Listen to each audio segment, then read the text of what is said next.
Everyone welcome to the class. आप सभी का बहुत बहुत स्वागत है। तो चलिए हम स्टार्ट करते हैं। वेलकम टू टीचिंग मंत्रा। और आपको यहाँ पर करवाए जा रहे हैं क्या एचटेट लेवल 2 के हिंदी के जो क्वेश्चंस हैं सब्जेक्टिव, उनके बारे में हम यहाँ पर चर्चा करेंगे। हमने 2019 का पेपर जो है वो आपको सॉल्व करा दिया है और एचटेट टीजीटी 2020 का ये पेपर है। मतलब 2020 में एचटेट लेवल 2 में जो क्वेश्चंस पूछे गए थे हिंदी सब्जेक्ट के, वो यहाँ पर 60 क्वेश्चंस आपको सॉल्व करवाए जाएंगे। ठीक है, एक बार सभी सेशन को लाइक और शेयर करें ताकि बाकी बच्चे भी हमारे साथ कनेक्ट हो पाए।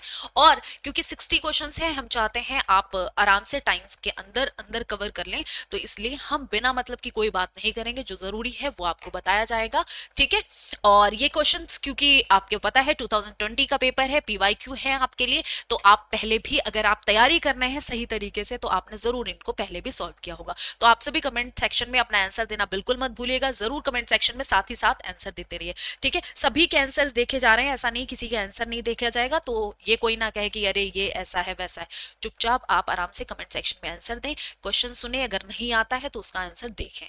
ठीक है, चलिए सबसे पहला प्रश्न क्या है। सबसे पहला प्रश्न जो है वो पूछा गया है कि निम्नलिखित में से चंद्रमा का पर्यायवाची नहीं है। मतलब आपको चंद्रमा के पर्यायवाची आने चाहिए, इसके लिए आप तभी बता पाएंगे, जल्दी से बताएंगे कि चंद्रमा का पर्यायवाची यहाँ पर कौन सा नहीं है। देखो, शशि की बात करें तो शशि मतलब चंद्रमा होता है, राका भी होता है, इंदु भी होता है, लेकिन शीत मतलब ठंडा है, ठंड है। ठीक है, तो ये यहाँ पर नहीं होगा। और क्या क्या कहते हैं, चंद्रमा को हिमांशु कहा जाता है।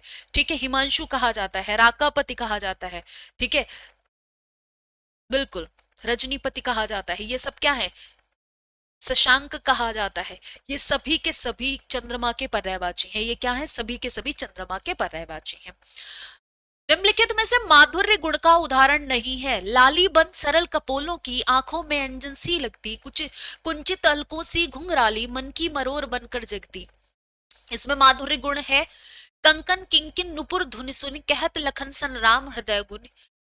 इसमें है माधुर्य गुण। देख सुदामा की दीन दशा करुणा कर गए करुणा द्रोए, पानी परात को हाथ छियो नहीं नैनन के जल से सो पग धोए।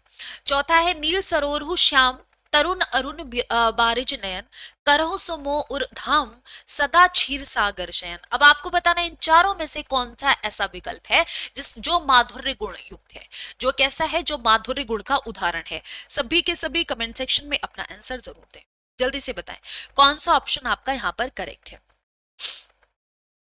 देखो, इनमें अगर हम बात करें तो माधुर्य गुण की जहां पर बात की जा रही है वो है देख सुदामा के दीन दशा करुणा करके करुणा निधि रोए, पानी परात को हाथ छियो नहीं नैनल के जल से पग धोए।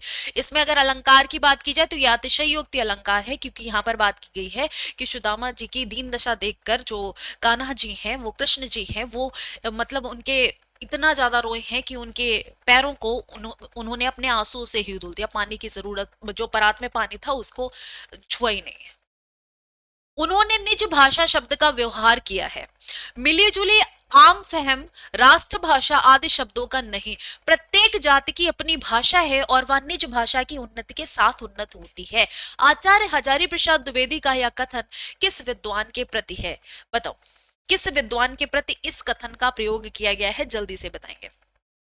चंद्रधर शर्मा गुलेरी, भारतेंदु हरिश्चंद्र, आचार्य महावीर प्रसाद द्विवेदी, बालकृष्ण भट्ट।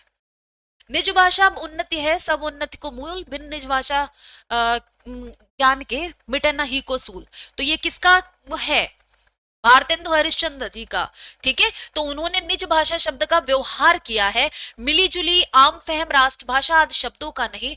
प्रत्येक जात की अपनी भाषा है और वह निज भाषा की उन्नति के साथ उन्नत होती है। ये स्टेटमेंट जो है आचार्य हजारी प्रसाद द्विवेदी का, या कथन भारतेंदु हरिश्चंद्र जी के लिए है। ठीक है, किसके लिए है, भारतेंदु हरिश्चंद्र जी के लिए। यहाँ पर करेक्ट आंसर सेकेंड होगा। आप सभी का आंसर करेक्ट है, बहुत बढ़िया। सेशन को लाइक और शेयर भी करते हैं। कितना सौभाग्यशाली है वह समुद्र जिसे पर्वतराज हिमालय की इन दो बेटियों का हाथ पकड़ने का श्रेय मिला है। प्रस्तुत पंक्ति में निहित इन दो बेटियों का वर्णन किन दो नदियों के संदर्भ में हुआ है, बताओ।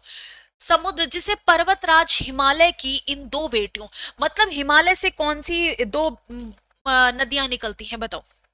जल्दी से बताओगे कि कौन सा ऑप्शन आपका करेक्ट होगा, जल्दी से बताएंगे। तो आपको पता है सिंधु निकलती है और ब्रह्मपुत्र निकलती है। सिंधु और ब्रह्मपुत्र, ये कहां से, हिमालय से ही तो निकल के आती है, तो ये क्या हो जाएगा, सिंधु और ब्रह्मपुत्र।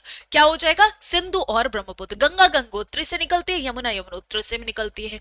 व्यास नहीं, चेनाब नहीं, रावी नहीं, सतलज। ठीक है, तो यहां पर अगर हम बात करें तो करेक्ट आंसर आपका पहला वाला था। सुमेलित कीजिए, यहां पर आपको बताना है कृपा दृष्टि हो जाए तो बन जाए सब काम। लपटी पुष्प परागरज सनी स्वेद मकरंद, विश्व में मिलते नहीं है वीर भीम समान के, नपमो को है दीजिए अथवा मत गजेंद्र। यहां पर आपको बताना क्या है कि कौन सा दोष है, बताओ इनमें कौन सा दोष है, आपको यहां पर ये बताना है, जल्दी से बताएं कौन सा दोष है। तो याद रखना, कृपा दृष्टि हो जाए तो बन जाए सब काम, ये न्यून पदत्त दोष है। ठीक है, अब फोर्थ कहां आ रहा है, तो यहां आ रहा है और यहां आ रहा है। चलिए ठीक है, लपटी पुष्प परागरज सनी स्वेद मकरंद, ये अधिक पदत्त दोष है। अधिक पदत्त, लपटी पुष्प परागरज सनी स्वेद मकरंद, ये अधिक पद। अब थर्ड कहां आ रहा है, यहां पे भी आ रहा है, यहां पे भी आ रहा है। विश्व में मिलते नहीं है वीर भीम समान के, ये क्या है, अक्रम तत्व दोष। कौन सा है, और सेकंड कहां आ रहा है, तो यहां नहीं आ रहा है, यानी कि करेक्ट आंसर आपका सेकंड वाला ऑप्शन है। नबको मोह दीजिए अथवा मत गजेंद्र, ये दुष्क्रम तत्व, ठीक है, दुष्क्रमत्व दोष है।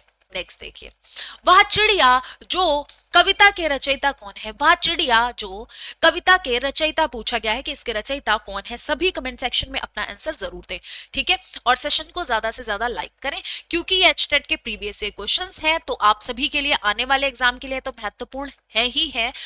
और इसके सबसे अच्छी बात है कि आपकी बढ़िया तरीके से यहाँ पर प्रैक्टिस हो जाएगी और रिविजन हो जाएगा। ठीक है, जल्दी से बताएं, ये कुंवर नारायण का है, सुमित्रा नंदन पंत का है, सुभद्रा कुमारी चौहान का है, ये केदारनाथ अग्रवाल का।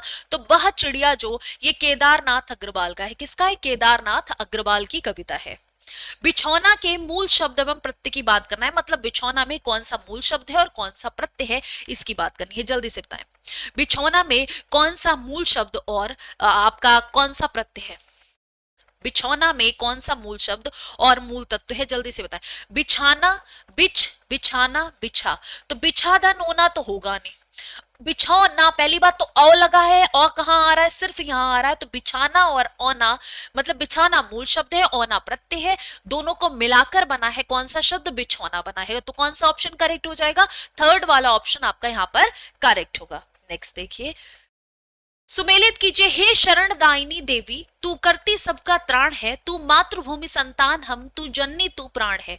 रोला छंद है, या उल्लाला है, या दोहा है, या हरगीतिका है। चल सखी देखत जाहि पिया अपने को खोरी, बाजत ताल मृदंग और किन्नर की जोरी।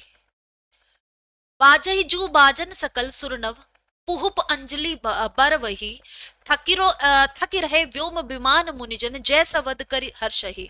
ऐरे सुंदर सांवरे तय चित्त लियो चुराए, संग सखा संध्य समय दौरे निकस्यो आए। यहां पर बताइए कौन सा छंद है, मतलब ये जो पंक्तियां हैं इनमें कौन कौन से छंद हैं ये बताना है। जल्दी से बताएंगे, जल्दी से बताएंगे। अगर हम यहां पर बात करने हैं, ये चार दे रखे हैं, अब बताओ फटाफट से। हे शरण दायिनी, ये कौन सा है, तू जननी तू प्राण है, ये उल्लाला में आता है।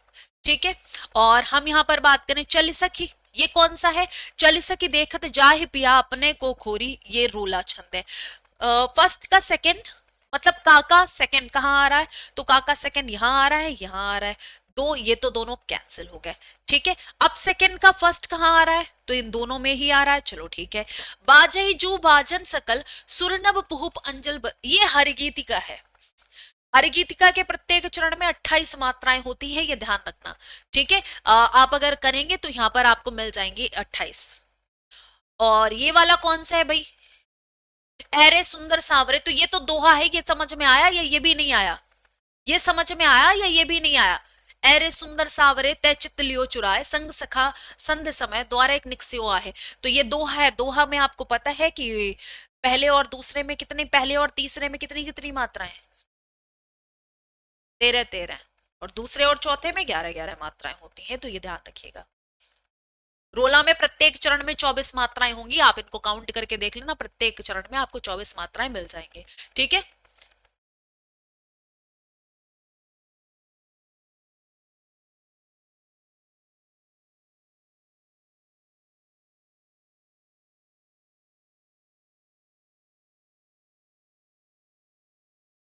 यहाँ पर आप काउंट करके देख सकते हैं, 24 मात्राएं मिल जाएंगी।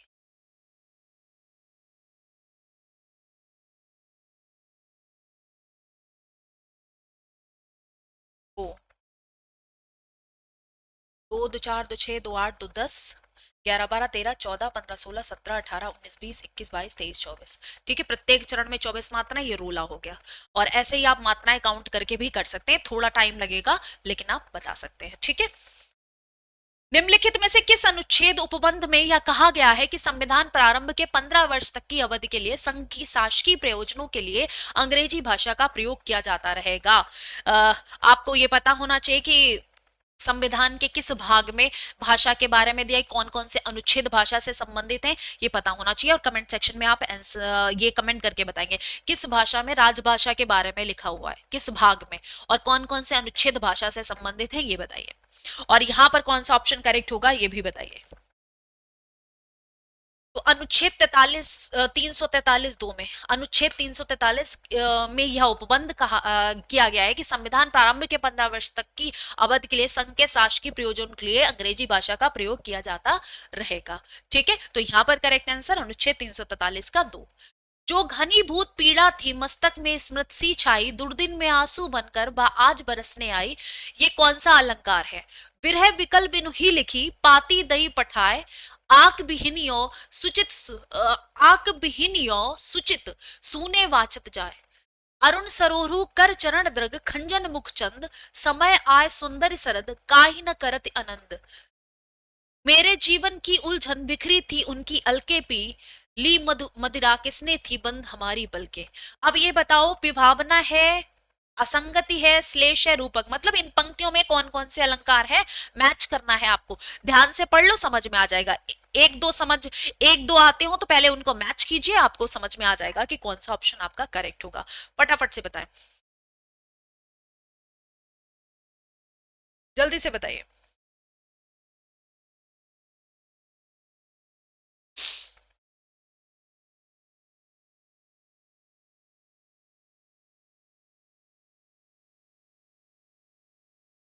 फटाफट से एक बार चेक कीजिए और बताइए, सभी के सभी।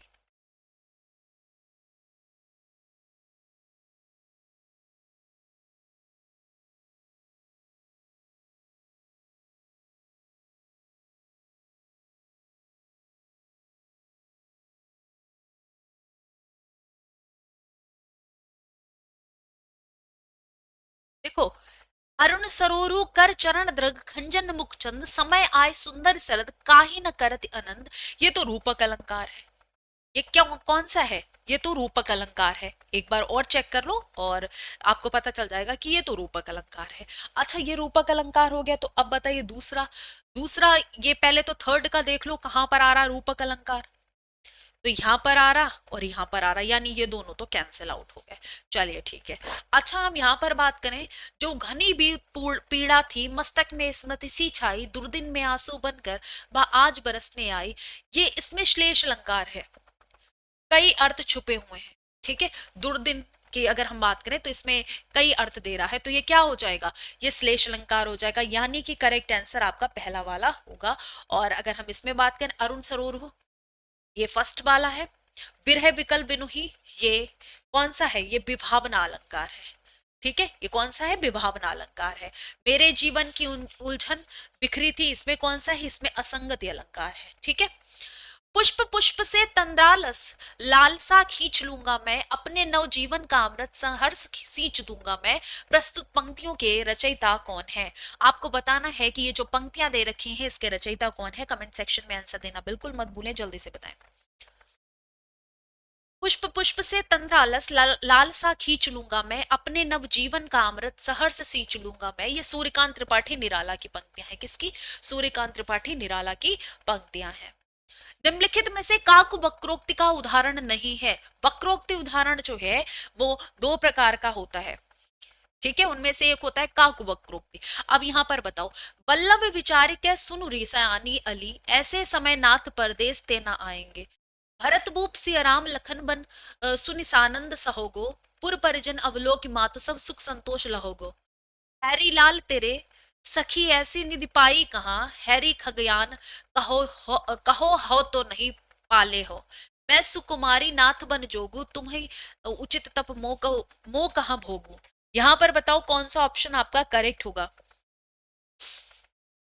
जो काकु वक्रोक्ति का उदाहरण नहीं है, तो वल्लभ विचारी के सुनिर सयानी ये तो है, भरत भूप सिय राम लखन मन ये भी है, मैं सुकुमारी नाथ बन जोगू तुम्हें उचित तप मौका भोगू ये भी बिल्कुल सही है। यहां पर हम करेक्ट आंसर की बात करें तो थर्ड वाला ऑप्शन आपका ये काकु वक्रोक्ति में नहीं आता है। ठीक है, वक्रोक्ति के और दो प्रकार को मतलब एक काकु वक्रोक्ति होता है, एक कौन सा प्रकार होता है, कमेंट सेक्शन में जरूर लिख के बताओ, क्योंकि मैंने पहले भी पढ़ाया हुआ है ये, मैंने पहले भी पढ़ाया हुआ है ये। निम्नलिखित में से पश्चिमी हिंदी की बोली नहीं है, जल्दी से फटाफट बताओ। और ऊपर से ये पीवाई क्यों है, तो कम से कम आंसर दे सकते हैं और सही आंसर देने की कोशिश करें। अब इसका मतलब ये नहीं कि अगर आप गलत दे रहे हैं या आपसे कोई गलत हो जाता है तो क्लास छोड़ के भाग जाओ कि अरे मेरे तो गलत हो रहा है, कोई बेइज्जती वाली बात नहीं है। नहीं, गलत हो जाएंगे तो कम से कम सीखोगे तो सही तो होंगे, रिवीजन तो होगा आपका बेहतर ढंग से, आगे आने वाले प्रश्न जो आपका पेपर होगा वहां जब प्रश्न पूछे जाएंगे तब तो सही ढंग से कर पाओगे। पश्चिमी हिंदी की बोली नहीं है, ब्रज खड़ी मगही बुंदेली। देखो पश्चिमी हिंदी की आपको पता तो है, पश्चिमी हिंदी की जब हम बात करते हैं 5 बोलियां इसके अंतर्गत आती हैं। कितनी आती हैं? 5 बोलियां आती हैं। कौन कौन सी? एक तो ब्रजभाषा आती है, खड़ी बोली आती है, बुंदेली आती है, कन्नौजी आती है, और कौन सी आती है? हरियाणवी आती है। लेकिन मगही किसके अंतर्गत आती है, फटाफट से बताओ। मगही की बात की जाए, मगही मैथिली भोजपुरी ये बिहारी हिंदी के अंतर्गत आती है। किसके? बिहारी हिंदी के अंतर्गत आती है। तो यहां पर करेक्ट आंसर कौन सा हो जाएगा? 13 का 3 ऑप्शन। ठीक है, 13 का 3 ऑप्शन। आकाश का साफा बांधकर सूरज की चिलम खींचता कौन बैठा है, पहाड़ नदी वन सागर। जल्दी से बताओगे कौन सा ऑप्शन आपका करेक्ट है।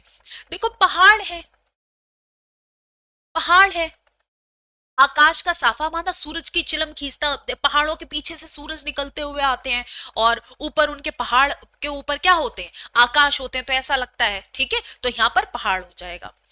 हरा भरा है सब पेट जो भरा, सुनो नहीं तो बस शून्य है धरा, लगे हमारे सब काम पेट से, बचा न कोई इसकी चपेट से। इस पद्यांश में छंद कौन सा है? इसमें छंद की बात की गई है कि किस छंद को यहाँ पर प्रयोग किया गया है, जल्दी से बताएंगे कौन से छंद का यहाँ पर प्रयोग है। तो मालिनी छंद नहीं है, न सवैया है, ये वंशस्थ छंद है। ये कौन सा है? वंशस्थ छंद है।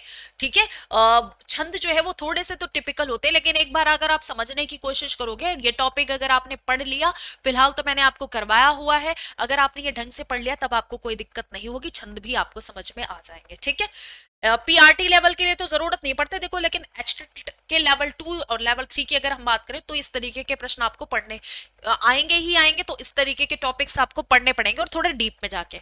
जैसे छंद हो गया, रस हो गया, अलंकार हो गया, इनमें क्या है, इनमें आपको कोई भी टॉपिक, कोई भी अलंकार छोड़ना नहीं है, कोई रस नहीं छोड़ना है, कोई छंद नहीं छोड़ना है, क्योंकि कहीं से भी क्वेश्चन पूछा जा सकता है।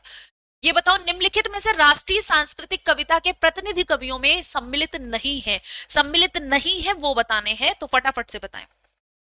मैथिली शरण गुप्त तो है ही, इनको राष्ट्र कवि कहा गया है, माखनलाल चतुर्वेदी भी है, बालकृष्ण शर्मा भी है, लेकिन विजय देव नारायण शाही उपनाम से जो जाने जाते हैं ये नहीं है, यानी करेक्ट आंसर आपका कौन सा हो जाएगा? थर्ड वाला ऑप्शन। एक प्रत्यय से निर्मित शब्द नहीं है, दिन, दिन में प्रत्यय लग के बना है, इक हो गया। अधिकाधिक, समाज, समाज में बना है भाई, धर्म में, लेकिन अधिकाधिक में नहीं है, अधिक अधिक दो शब्दों से मिलकर बना है। इसमें अधिक और अधिक दो शब्दों के साथ मिलकर बना है ये, इसमें इक प्रत्यय नहीं है, ये ध्यान रखना। तो कौन सा ऑप्शन आपका करेक्ट हो जाएगा? सेकेंड ऑप्शन आपका करेक्ट हो जाएगा। बहुत बढ़िया, सभी के आंसर सही हैं और सभी लोग कोशिश कीजिए कि जो आपसे गलत हो रहे हैं तो उन टॉपिक्स को भी मार्क कर लीजिए कि ये टॉपिक जो है वो आपको पढ़ने घर में। ठीक है, जो जो पॉइंट जो है वो आप में से मिस हो रहे हैं जिस क्वेश्चन के, तो उनको आप लिख लीजिए साइड में कहीं, और जब आपका ये हो जाए क्लास ओवर तो आप उनको जरूर एक बार उन पर पढ़ लेंगे। ठीक है, नेक्स्ट देखिए, निम्नलिखित में से सा उपसर्ग से निर्मित शब्द नहीं है। आपको बताना है इनमें से कौन सा ऐसा है जो सा उपसर्ग से बना नहीं है। सपरिवार, सदाचार, सजीव, सजाति। देखो सदाचार नहीं है, सदा में सत उपसर्ग होता है, सदा में सत उपसर्ग होता है। तो कौन सा ऑप्शन करेक्ट हो गया? ये सेकेंड वाला ऑप्शन आपका करेक्ट है। कौन सा ऑप्शन करेक्ट है? ये सेकेंड वाला ऑप्शन आपका करेक्ट है। नेक्स्ट देखो, चलनो अब केतिक पर्ण कुटी करिहो कित है। सीता द्वारा कही गई प्रस्तुत पंक्तियों में राम ने उनकी कौन सी मनोदशा को लक्षित किया है? चंचलता, प्रसन्नता, मधुरता, आतुरता। चलनो अब केतिक पर्ण कुटी करिहो कित है। सीता जब ये लाइनें जो है वो मतलब वो राम जी से कह रही है कि कितना अभी चलना है, अपनी पर्ण कुटी जो है वो कहाँ बनाओ करोगे। तो ये जो पंक्तियां सीता जी द्वारा कही गई हैं, प्रस्तुत पंक्ति में राम ने उनकी कौन सी मनोदशा को लक्षित किया है? बताओ कौन सा ऑप्शन आपका करेक्ट होगा, फटाफट से बताएंगे। आतुरता, कि वो आतुर है वो जानने के लिए कि भाई कहां पर जो है वो पर्णकुटी छाएगी। निम्नलिखित में से जैनेन्द्र कुमार की रचना कौन सी है? पापा खो गए, मिठाई वाला, चिड़िया की बच्ची, दादी माँ। इनमें से आपको बताना है कि जैनेन्द्र की रचना कौन सी है, फटाफट से बताएं। चिड़िया की बच्ची ये किसकी रचना है? ये जैनेन्द्र कुमार की रचना है। कुछ लेखकों की रचना और उनके रचनाकार आपको जरूर पता होने चाहिए, रचना और उनके रचनाकार, क्योंकि यहां से प्रश्न बनेगा ही बनेगा। नेक्स्ट देखो, किसका संबंध मागधी अपभ्रंश से नहीं है? आपको बताना है किसका संबंध मागधी अपभ्रंश से नहीं है। बिहारी, असमी, मराठी, बंगाली। मागधी से कौन कौन विकसित है? मागधी से कौन कौन विकसित है वो तो ठीक है, और कौन सा नहीं विकसित है वो बताना है, जल्दी से बताएंगे। देखो, बिहारी, असमी, बंगाली ये सभी मागधी अपभ्रंश से ही विकसित है, लेकिन मराठी नहीं विकसित है। मराठी मागधी अपभ्रंश से नहीं विकसित है, ये ध्यान रखना। मराठी किस अपभ्रंश से विकसित है? कमेंट सेक्शन में आंसर लिख के बताइए कि मराठी किस अपभ्रंश से विकसित है। और जहां पर मैं बार बार बोल रही हूँ, ये 60 क्वेश्चंस हैं, 60 क्वेश्चंस मुझे कराने हैं इस क्लास में, लेकिन हाँ आप लोगों के लिए एक होमवर्क ये है साथ साथ में कि जो जो पॉइंट्स आपको समझ में नहीं आ रहे हैं आप उनको कहीं नोट डाउन कीजिए, क्लास ओवर होने के बाद आप उनको जरूर देखिएगा। ठीक है, जरूर देखिएगा कि ये मतलब जैसे ये वाला प्रश्न है, अगर आपको नहीं आता कि भाई मराठी जो भाषा है वो किस अपभ्रंश से विकसित है, साथ ही साथ आप कमेंट सेक्शन में जरूर बताएंगे कि सिंधी किस अपभ्रंश से विकसित है, पंजाबी किस अपभ्रंश से विकसित है। ये आप सभी के लिए क्वेश्चन है, कमेंट सेक्शन में इसके आंसर जरूर करेंगे और सेशन को लाइक और शेयर जरूर करेंगे। नेक्स्ट देखिए, निम्नलिखित में से मैथिली शरण गुप्त की रचनाओं का सही कालक्रम क्या है? रंग में भंग, भारत भारती, पंचवटी, साकेत। मतलब रचनाओं का सही कालक्रम क्या है? सबसे पहले कौन सी लिखी गई, फिर कौन सी लिखी गई, तो काल के अनुसार क्रम लगाना है इनकी रचनाओं का, जल्दी से बताएंगे। तो याद रखिएगा, ये रचनाएं तो सभी इनकी हैं, लेकिन सबसे पहले इन्होंने रंग में भंग लिखी, फिर भारत भारती लिखी, फिर पंचवटी लिखी है और फिर साकेत लिखी है। तो करेक्ट आंसर आपका पहला वाला आएगा, रंग में भंग, फिर भारत भारती आ जाएगा, फिर आपका पंचवटी आएगा, फिर आपका साकेत आएगा। ठीक है, जी हाँ, जिन बच्चों ने सही आंसर दिया उनका बहुत बढ़िया, शानदार। और सभी लोग ध्यान से देखें। गुस्से से उबली कठपुतली के मन में निम्नलिखित में से कौन सी इच्छा नहीं जगी? आगे पीछे के धागों को तोड़ दो, अनचाहा नृत्य करने दो, मुझे मेरे पांवों पर छोड़ दो, अपने मन के छंद छूने दो। गुस्से से उबली कठपुतली के मन में निम्नलिखित में से कौन सी इच्छा नहीं जगी? कौन सा ऑप्शन आपका करेक्ट है, फटाफट से बताएंगे।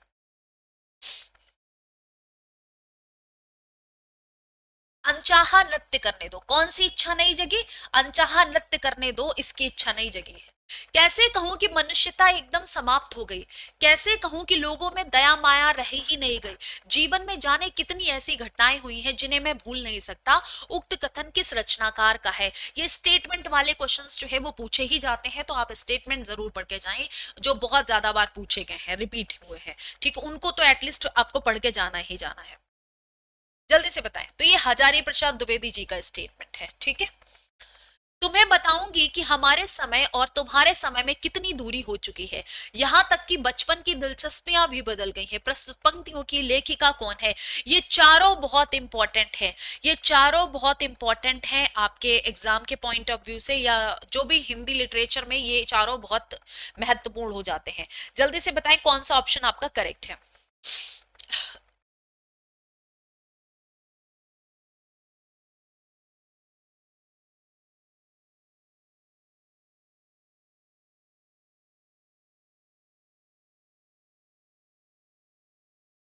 ये कृष्णा सोबती की है। ठीक है, ये कृष्णा सोबती की रचनाएं है। तुम्हें बताऊंगी कि हमारे समय और तुम्हारे समय में कितनी दूरी हो चुकी है, यहाँ तक कि बचपन की दिलचस्पियां भी बदल गई है। कृष्णा सोबती द्वारा लिखी गई। कृष्णा सोबती, मृदुला गर्ग, चित्रा मुदगल और मन्नू भंडारी, ये आप जरूर पढ़ के जाएंगे कि इनकी नई रचनाएं कौन सी हैं, और मतलब पिछले कुछ सालों में कौन कौन सी रचनाएं इनके द्वारा कृत है। निष्प्रह शब्द का अर्थ क्या होता है? निष्प्रह शब्द का अर्थ पूछा जा रहा है कि निष्प्रह शब्द का अर्थ क्या होता है, जल्दी से बताएं। निष्प्रह मतलब जो कामना से रहित है, जो कामना रहित है उसको हम कहते हैं निष्प्रह। ठीक है, क्या कहते हैं? कामना रहित जो है उसको कहा जाता है। तो सही अर्थ क्या हो गया? फर्स्ट वाला ऑप्शन। हम स्वयं बंधे थे और स्वयं हम अपने बंधन तोड़ चले। प्रस्तुत पंक्तियों के रचयिता कौन है? ये जो पंक्तियां दे रखी हैं इनके रचयिता कौन है? मैथिली शरण गुप्त नहीं, सत्यनारायण नहीं, राम नरेश त्रिपाठी नहीं, ये भगवती चरण वर्मा की पंक्तियां हैं। किसकी पंक्तियां हैं? भगवती चरण वर्मा की ये पंक्तियां हैं। नेक्स्ट देखो, महादेवी वर्मा कृत नीलकंठ की विधा है, मतलब नीलकंठ गद्य की कौन सी विधा है, जल्दी से बताएं। नीलकंठ गद्य की कौन सी विधा है ये बताना है, फटाफट से बताएं। ये रेखा चित्र है। नीलकंठ कौन सी विधा है? ये रेखा चित्र है। ठीक है ना, ये कहानी है ना एकांकी है, ये रेखा चित्र है। सामासिक पदों के घटकों को अलग करने की रीति क्या कहलाती है? तो सामासिक पदों के घटकों को अलग करने के लिए, जैसे हमने कहा विद्यालय, विद्यालय के दोनों पदों को अगर हम अलग करते हैं तो उसको क्या कहते हैं? समास विग्रह करते हैं। उसको क्या कहते हैं? विग्रह कहा जाता है। मनवा तो दह दिस फिरै, यह तो सुमिरन ना है, उक्त काव्यांश किस कवि का है? ये जो काव्यांश लिखा है, मतलब ये जो पंक्तियां हैं किस कवि की हैं ये बताइए।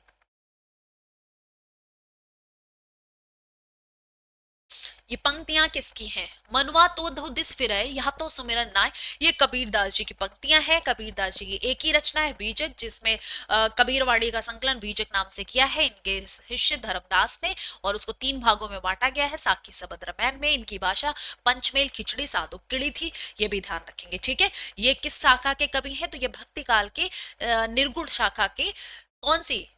ज्ञानाश्रयी शाखा के कवि हैं, ये भी ध्यान रखना है आपको। ठीक है, नेक्स्ट देखिए, निम्नलिखित में से कंठ्योष्ठ ध्वनि कौन सी है? इनमें से बताना है कि कंठ्योष्ठ ध्वनि कौन सी। ये तो बहुत सरल सवाल आ जाते हैं, आपके पीआरटी लेवल के हैं तो ये तो आराम से कर सकते हैं आप।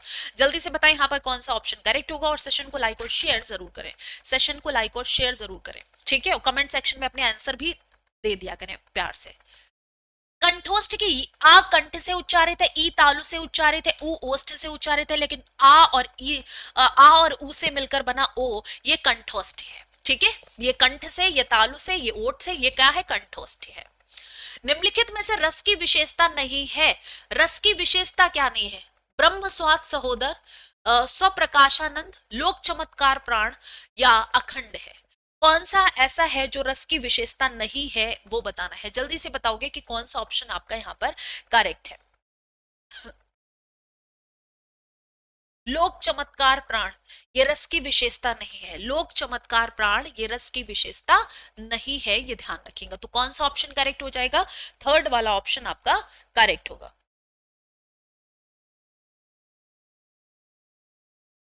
नेक्स्ट देखो, रस के 4 अवयवों में सम्मिलित नहीं है। संचारी भाव, रस क्या है? काव्य को पढ़कर या सुनकर जो आपको आनंद आता है, सभी को, आपको नहीं हमको भी, जिसको जो आनंद आता है उसे ही हम क्या कहते हैं? उसे ही हम रस कहते हैं। 4 अवयव होते हैं, संचारी भाव, अनुभाव, स्थायी भाव, और एक होता है विभाव, ना कि विषयानंद भाव, ये नहीं होता है। ठीक है, यहां पर ये नहीं होता है। तो रस के 4 अवयवों में सम्मिलित कौन सा नहीं है? तो आपका करेक्ट आंसर क्या होना चाहिए? यहाँ पर फोर्थ वाला ऑप्शन आपका सही है। सुमेलित करना है भाई, इनको तत्सम और तद्भव इसके मिलाने हैं। तो श्रृंग को सींग कहते हैं, पौष को पूस कहा जाता है, परशु को क्या कहा जाता है? वायु को बयार, परशु को फरसा। तो यहाँ पर करेक्ट आंसर कौन सा हो गया? यहाँ पर आपका करेक्ट आंसर हो जाएगा फोर्थ, जहां आ रहा हो तो यहाँ पे आ रहा और यहाँ पे आ रहा। श्रृंग का सिंह पहला, यहाँ पे आ रहा है, यहाँ पे भी आ रहा। वायु का बयार सेकंड, कहाँ पे आ रहा? तो यहाँ पे आ रहा। ये हो जाएगा फोर्थ वाला ऑप्शन। ठीक है, थोड़ा सा दिमाग लगा लोगे। और ये तो इस तरीके के प्रश्न तो आपके लिए बहुत सरल है, क्योंकि ये आपने पहले से भी पढ़ रखे हैं। पीआरटी लेवल में भी इसी तरीके के प्रश्न पूछे जाते हैं, तो इनसे तो आप नून हो, इनसे तो कोई दिक्कत नहीं होनी चाहिए।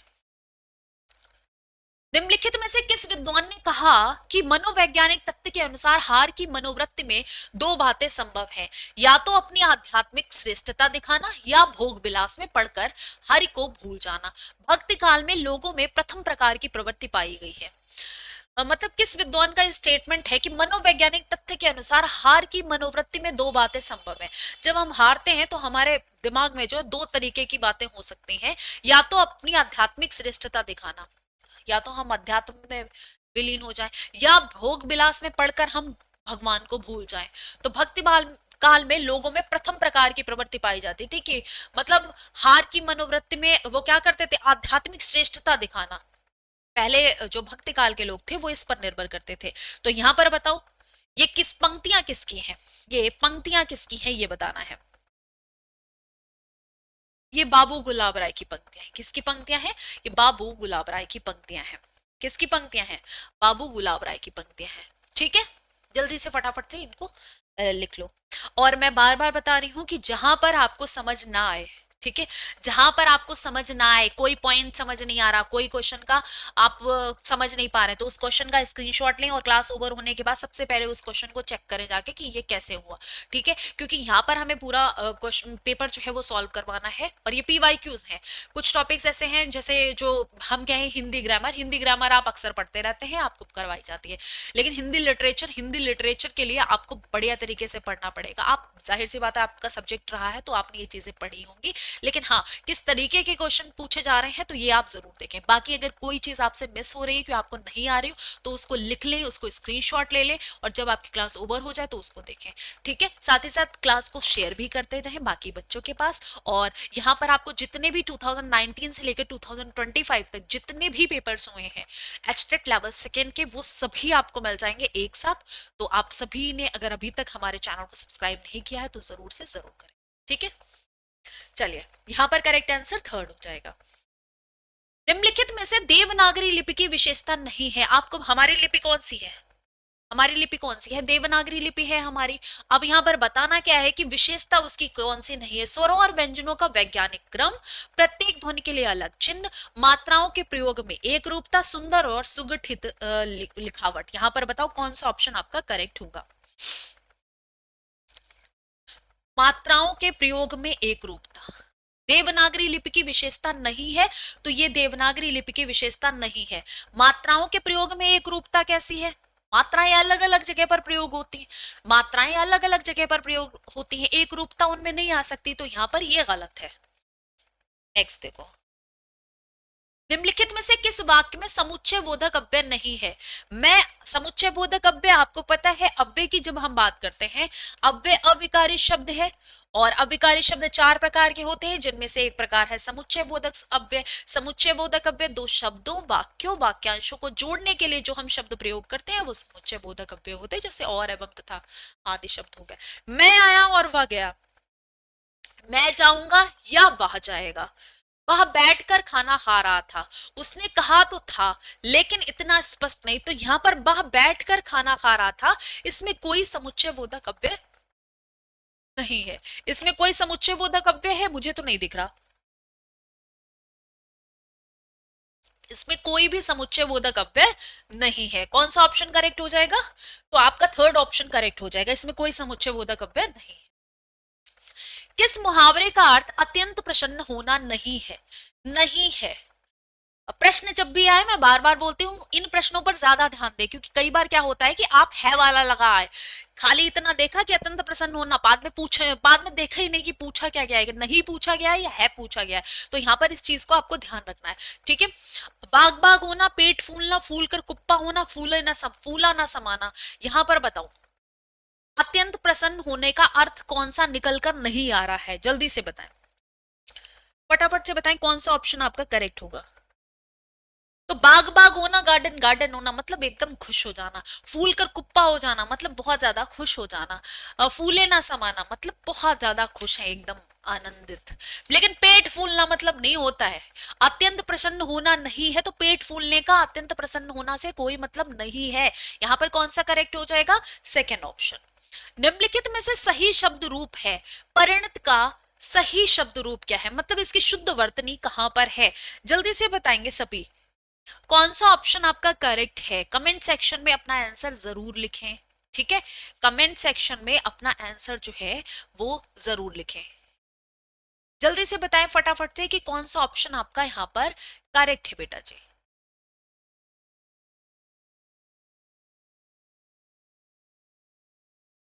जल्दी बताएं।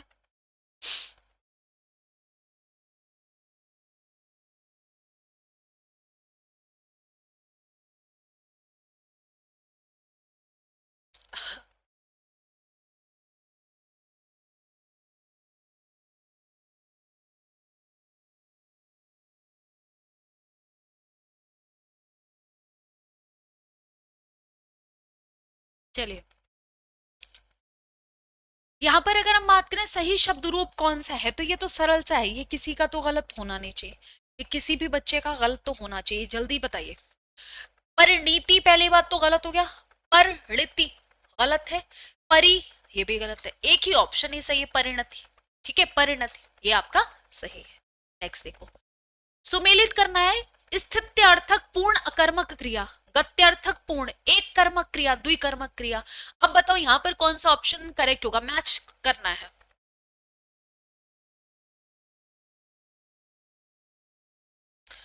द्विकर्मक क्रिया तो यहाँ पर जिंदा देख रहा होगा, ये तो पता है या नहीं, बताओ फटाफट से बताओ। घा का थर्ड होगा, अब ये घा का थर्ड इन दोनों में आ रहा, तो दो तो चलो ऐसे ही कैंसिल हो गए। अब बताइए एक कर्मक क्रिया कौन सी है?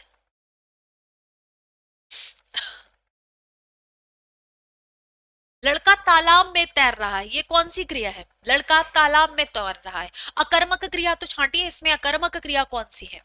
जल्दी से बताएंगे फटाफट से।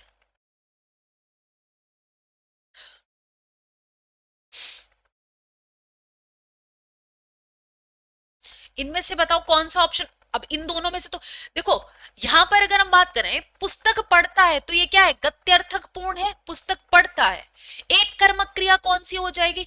तो एक कर्मक क्रिया में कौन सा आ रहा है, फटाफट से बताएं।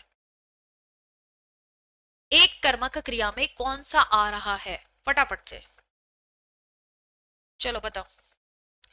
बहुत सरल सा है, अब दो ऑप्शन ही रह गए हैं, फटाफट से आप बता सकते हैं। देखो, पूर्ण अकर्मक क्रिया, अकर्मक क्रिया रामू सो रहा है, सोता है तो सोए हमारी बला से, यह अकर्मक क्रिया होता है, और ये स्थित्यार्थक पूर्ण अकर्मक क्रिया है। गत्यार्थक पूर्ण क्रिया कौन सी है? तो आप तालाब में तैर रहा है, गति है उसमें, इसमें क्या है, वो स्थिर है, सो रहा है, स्थिर है, इसमें गति है, तो ये आपका फोर्थ हो गया। एक कर्मक क्रिया, लड़का पुस्तक पढ़ता है। द्विकर्मक क्रिया, माँ बच्चों को फल देती है। कहां पर ये सीक्वेंस लगेगा भाई? आपका आ जाएगा सेकंड, फोर्थ, तो ये आ रहा है आपका थर्ड वाले ऑप्शन में, सही हो गया। किस में आ रहा? थर्ड वाले ऑप्शन में। नेक्स्ट देखो, निम्नलिखित में से शुद्ध वाक्य रूप नहीं है। दो टोकरी कचरा फेंक दिया, कूड़ा करकट रह जाता है, मेरे पास इतना कम समय है, उनका उनके उच्चारण ठीक नहीं है। आपने बताना है इनमें से कौन सा ऐसा है जिसका वाक्य सही नहीं लिखा है, जो शुद्ध रूप से नहीं लिखा गया है, ऐसा वाक्य कौन सा है? दो टोकरी कचरा फेंक दिया, कूड़ा करकट रह जाता है, मेरे पास इतना कम समय, उनके उच्चारण ठीक नहीं है। उनका उच्चारण ठीक नहीं है, क्या होना चाहिए? उनका उच्चारण ठीक नहीं है, ये होना चाहिए या नहीं, बताइए। उनका उच्चारण ठीक नहीं है, यहां पर करेक्ट आंसर फोर्थ होगा, ये ध्यान रखेंगे। निम्नलिखित में से किस वाक्य में अनिश्चयवाचक सर्वनाम नहीं है? अनिश्चयवाचक सर्वनाम नहीं है पर ध्यान देना है, जल्दी से बताएंगे। देखो, कोई ना कोई तो मेरी बात सुनेगा। सब लोगों ने एक दूसरे को अपने अपने पते बता दिए, किसी ने पत्थर मार दिया। हमें भारत में रहकर बहुत कुछ सीखा, हमने भारत में रहकर बहुत कुछ सीखा। आपको बताना है इनमें से कि किस में अनिश्चयवाचक सर्वनाम नहीं है। तो यहां पर अगर हम सेकंड वाला ऑप्शन देखें, सब लोगों ने एक दूसरे को अपने अपने पता, इसमें किसी बात की अनिश्चितता है, सब कुछ तो क्लियर है, सब निश्चित है, तो इसमें अनिश्चयवाचक सर्वनाम नहीं है। पहले वाले में कोई ना कोई, तो यह अनिश्चित है। किसी ने पत्थर मार दिया, कुछ सीखा, आप क्या सीखा, तो कोई कुछ किसी, ये किस में आते हैं? अनिश्चयवाचक सर्वनाम में आते हैं। जी हाँ, बहुत बढ़िया, शानदार। सेशन को लाइक और शेयर करना बिल्कुल मत भूलें। और डेली आपकी क्लास हो रही है और एचटेट लेवल सेकंड के आपके पूरे पेपर 2019 से 2025 तक एक साथ आपको मिल जाएंगे, जैसे आपको पीआरटी के भी मिले हैं। ठीक है, चलिए नेक्स्ट हम बात करते हैं हमारा नेक्स्ट क्वेश्चन की। निम्नलिखित में से रीतिकालीन काव्य की प्रवृत्ति नहीं है। रीतिकालीन, भक्तिकाल के बाद आया रीतिकाल, अब रीतिकालीन काव्य की प्रवृत्ति क्या नहीं है बताओ। आचार्यत्व प्रदर्शन, अलंकारिता के प्रति विशेष आग्रह, नारी के आदर्श रूप का चित्रण, नखशिख वर्णन। यहां पर कौन सा ऑप्शन आपका सही है?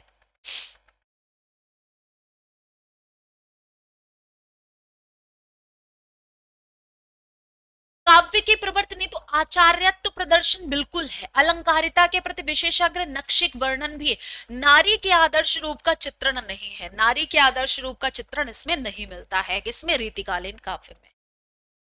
किसने शांत रस को भी नाटक में अनुभव योग्य माना है? शांत रस को भी नाटक में अनुभव योग्य माना है, वो कौन है? जल्दी से बताएं।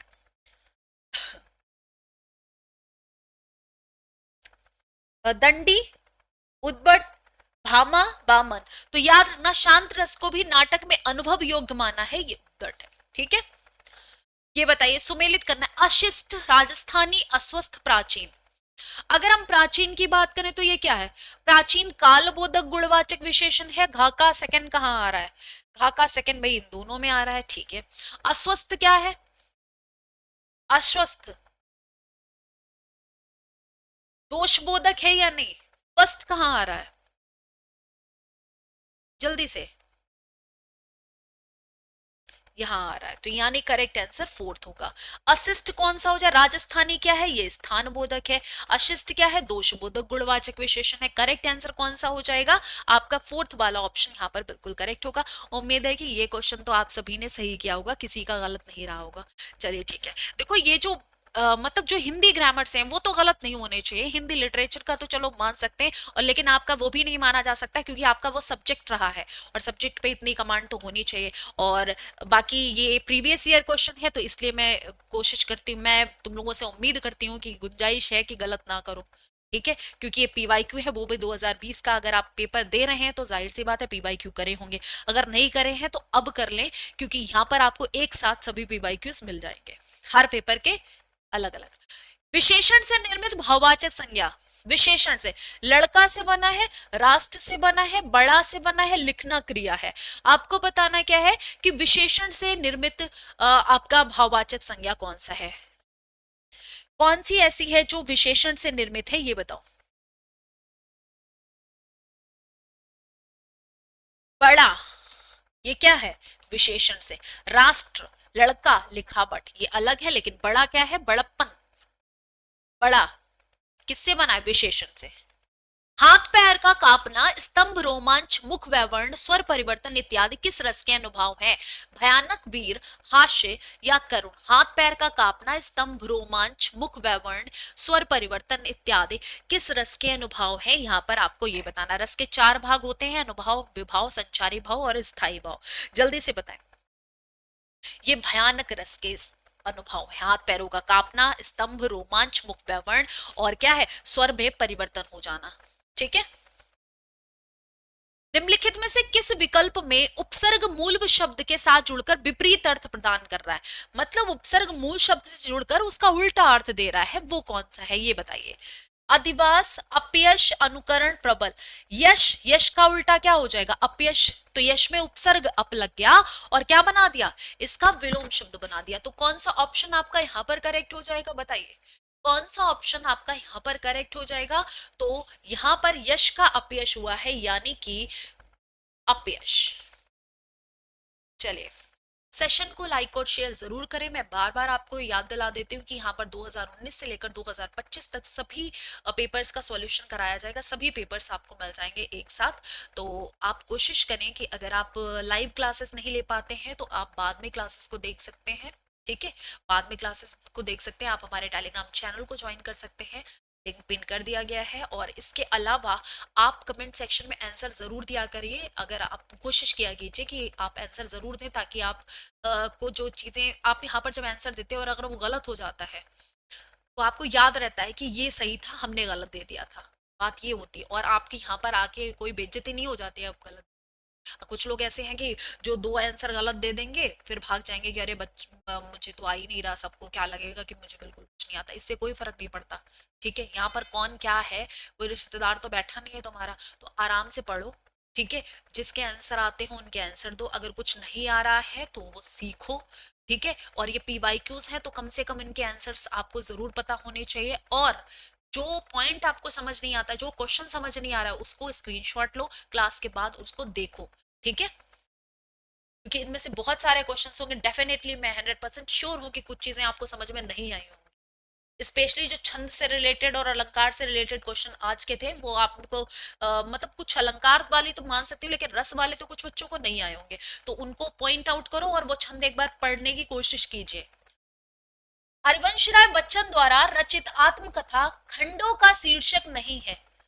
खंडों का शीर्षक नहीं है। दिन जल्दी जल्दी ढलता है, नीड का निर्माण फिर, क्या भूलूं क्या याद करूं, 10 द्वार से सोपान तक। यहां पर बताओ कौन सा ऑप्शन आपका करेक्ट है, जल्दी से बताएंगे। दिन जल्दी जल्दी ढलता है, हरिवंश राय बच्चन द्वारा रचित आत्मकथा खंडों का शीर्षक नहीं है, दिन जल्दी जल्दी ढलता है, बाकी ये है।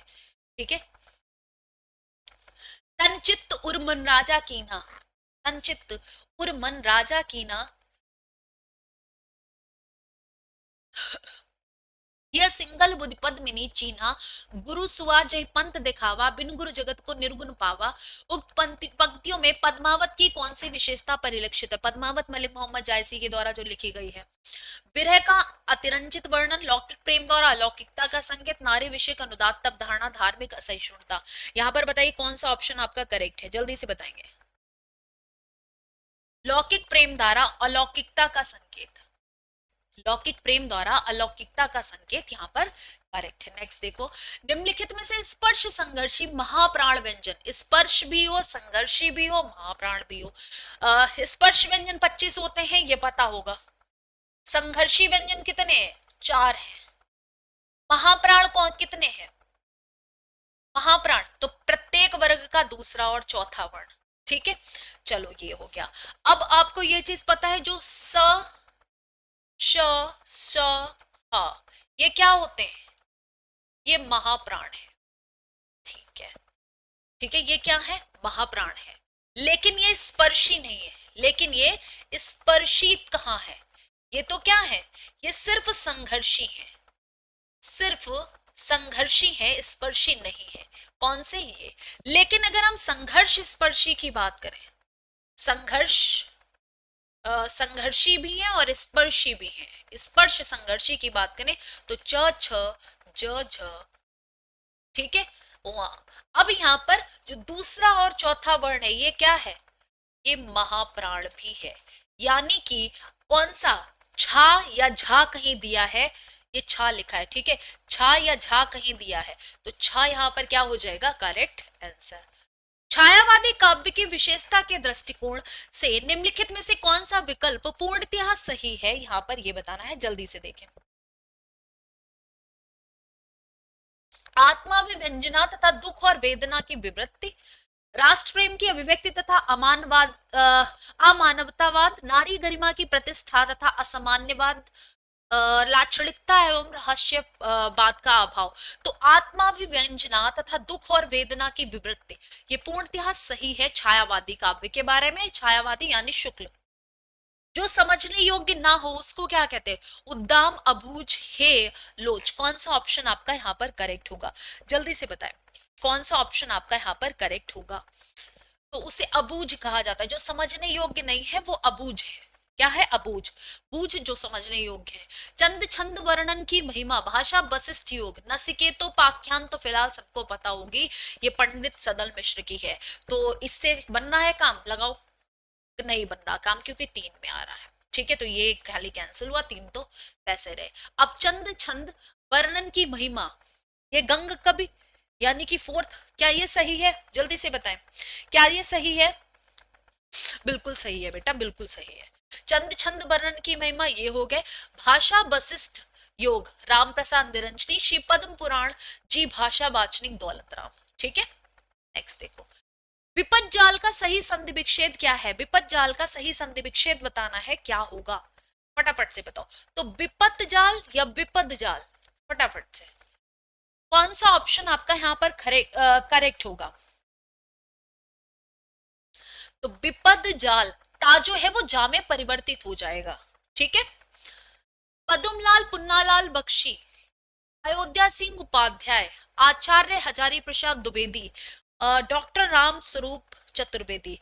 हिंदी साहित्य के इतिहास के बारे में इन्होंने रचनाएं लिखी हैं। अब आपको बताना है इनमें से कौन सी रचना किसकी है, इनमें से कौन सी रचना किसकी है, ये आपको कमेंट सेक्शन में बताना है। जल्दी से बताएं कौन सा ऑप्शन आपका करेक्ट है। जल्दी से सभी आंसर दें।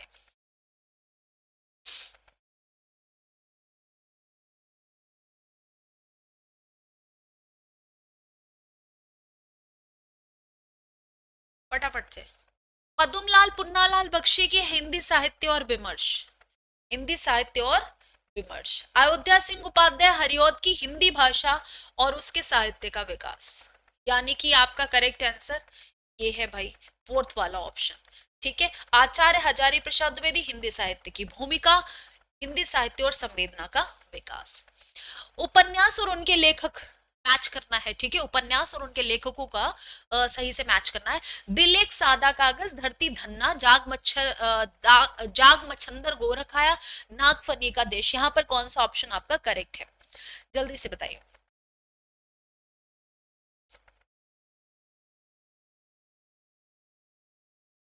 दिल एक सादा कागज राही मासूम रजा की है, ये सही है, ठीक है। ये पहला तो सही आया भाई, यहाँ पे मिलना और यहाँ पे मिलना।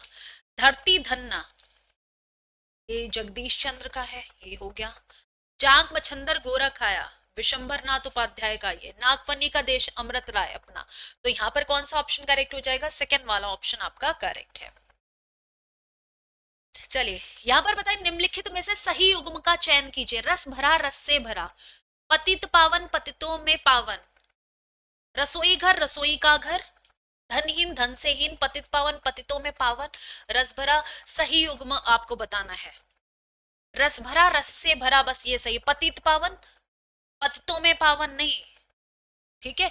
रसोई घर, जल्दी से बताओ कौन सा ऑप्शन आपका यहाँ पर करेक्ट होगा? सिर्फ पहला ऑप्शन करेक्ट है, बाकी धन से हीन, रसोई के लिए घर, पतितों में पावन ये गलत लिखे हुए थे, ठीक है। महोदार्य प्रत्युपकार समुद्रोर में महेंद्रेन में बताना है आपको कि संधि कौन सी है, सुमेलित करना है। महेंद्र ये दीर्घ संधि हो गई, ठीक है। महोदार्य वृद्धि संधि हो गई, प्रत्युपकार यण संधि हो गई, समुद्रोर में संधि हो गई। यानी कि कौन सा ऑप्शन करेक्ट है? थर्ड फोर्थ, थर्ड फोर्थ, ठीक है। थर्ड फोर्थ फर्स्ट और सेकंड सही है। लास्ट क्वेश्चन है, आधा तीतर आधा बटेर का आपको अर्थ बताना है। दो कार्यों का सहयोग, अनमेल वस्तुओं का सहयोग, एक से अधिक वस्तुओं का सहयोग, अनमेल प्रवृत्ति वाले लोग साथ नहीं रहते। आधा तीतर आधा बटेर, इसका अर्थ क्या होगा? जल्दी से बताइए। तो इसका अर्थ होता है बेमेल चीजों का मेल, बेमेल चीजों का मेल होना, ये इसका अर्थ होता है।